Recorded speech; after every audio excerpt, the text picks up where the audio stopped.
Ish trajneri i kombëtares shqiptare Gianni De Biasi është i bindur se Christian Aslani ka marrë vendimin e duhur duke u larguar nga Interi për t'u bashkuar Torinos. Duke folur për l'Interista, De Biasi është pyetur nëse vendimi për transferimin e Aslanit ishte i duhur, i duke parë dhe mangësitë që kishte klubi zikaltër në mesfush. Unë mendoj se po, pasi Kristiani ka nevojë të luajë dhe ta bëjë këtë me vazhdimsi, të jetë në qendër të një projekti teknik.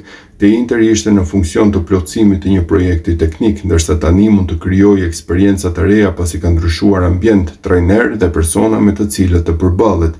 Ky është një proces që do ta ndihmojë në rritjen e tij, tha De Biasi. Christian Aslanit janë dashur pak ndeshje që të kthehet në një element të rëndësishëm për Torinon. Mesfushori i kombëtares shqiptare u transferua gjatë verës te kjo skuadër nga radhët e Interit dhe pak nga pak po bëhet një element i pazëvendësueshëm në skemat e trajnerit Marco Baroni. Rezultatet kanë qenë më së bindëse dhe loja e Aslanit ka ndikuar për të ekuilibruar mesfushën e Torinos, që dukej në formë të mirë dhe në ndeshjen e fundit ndaj Napolit, të cilin e mundi me shifrat 1-0.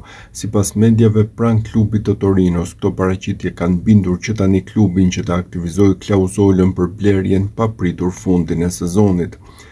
Aslani kaloi në formë huazimi me të drejtë blerje në radhët e klubit të Torinos, që shpenzoi 1.5 milion euro për huazimin dhe pritet të shpenzojë edhe rreth 12 milion euro të tjera për kartonin e tij, pa harruar këtu që zikaltërve u mbetet gjithsesi 20% e vlerës së përgjithshme të një shitje në të ardhmen të mesfushorit.